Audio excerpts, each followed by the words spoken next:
Semeyo ke Man City, dia Maeda perjanjian telah pun dipersetujui untuk winger Bournemouth ini meninggalkan kelab dan menyertai Man City. Semeyo dijangka akan menjalani perlawanan terakhir beliau bersama Bournemouth dalam tempoh 24 jam akan datang sebelum beliau bersiap sedia untuk Man City menyertai Man City pada minggu ini. Bagi yang mengikuti perkembangan pasaran perpindahan pemain mengenai cerita Semeyo ini adalah bukan satu cerita yang sangat besar.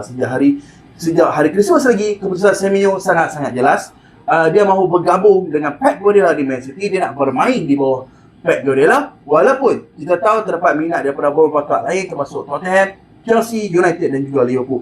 Semua terma peribadi telah pun dipersetujui antara pemain dan Man City, dan Man City akan membayar klausul pelepasan sebanyak 65 juta euro untuk mendapatkan Semeyo dari Bournemouth. Pemeriksaan perubatan dijangka akan berlangsung pada hari Khamis ini. Ini adalah satu cerita bom pertama untuk Man City pada tahun 2026 di pasaran perpindahan pemain. Seorang winger yang penuh potensi dan mampu memberi impak besar di Etihad Stadium, dan untuk penyokong City kini boleh menantikan kedatangan Antonio Semeyo yang sah akan menyertai Man City, dia Maeda.